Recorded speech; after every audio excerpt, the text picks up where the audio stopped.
religions of the world control or reach 80% of our population, 7% the land mass on the planet.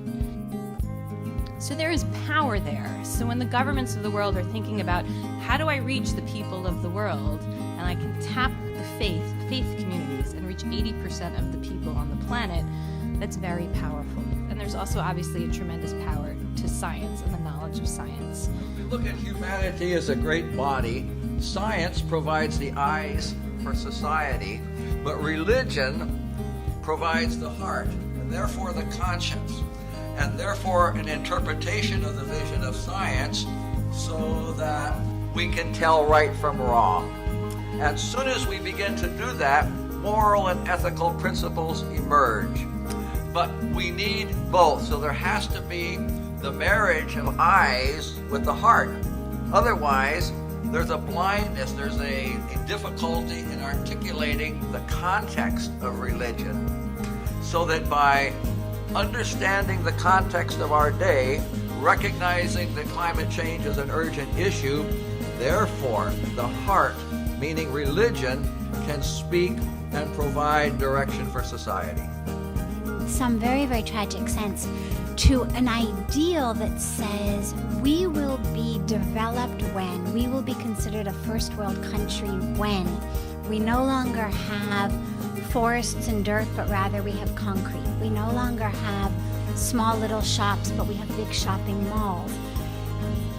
The idea of shopping malls as a vision of development is one that's held actually quite dearly in India, and people talk with great pride about the large shopping malls coming in and the number of shopping malls that their village has. And what our organization is doing is working to bring in what we call green visions of development, that's able to bring in economic growth, that's able to bring in development that doesn't require us to pave over natural ground. Or Karl Polanyi, in his book, The Great Transformation, says that what we've gotten ourselves messed up with is the myth of the marketplace.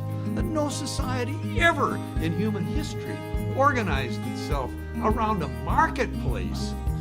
Well, my goodness, that's crazy. We always, ever since civilization started, you had markets. But to organize as your dominant motif a market, making money, no matter who gets hurt. And it's really a justice issue more than it is something that affects each of us individually. And I think that's part of the messaging, and that's, for me, as somebody who's not a faith leader, that's where, you know, a faith community has a really important role to play in terms of talking about justice.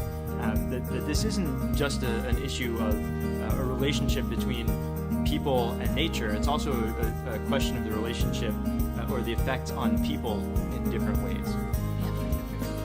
People have a difficulty today, especially living in cities like New York or Birmingham or London, to empathize with nature. It's as if we are something detached from the natural world.